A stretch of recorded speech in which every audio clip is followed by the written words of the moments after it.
بسم اللہ الرحمن الرحیم۔ مصنف لکھتا ہے، میاں بیوی کا باہمی جھگڑا بچوں کی قابلیت کو کسی دیمک کی طرح چاٹ جاتا ہے۔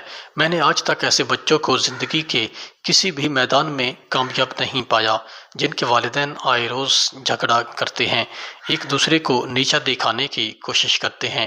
ان حالات میں بچے نفسیاتی مسائل کا شکار ہو جاتے ہیں، ان کی سوچ محدود ہو جاتی ہے، وہ ہر وقت پریشان اور الجھے ہوئے نظر آتے ہیں، ان کے چہرے کی مسکراہٹ ختم ہو جاتی ہے۔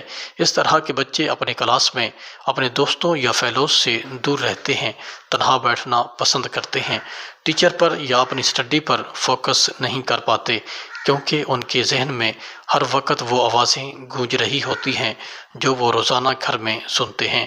جب تک والدین کی حوصلہ افزائی بچوں کو میسر نہ ہو، بچے تب تک خود اعتمادی حاصل نہیں کر پاتے۔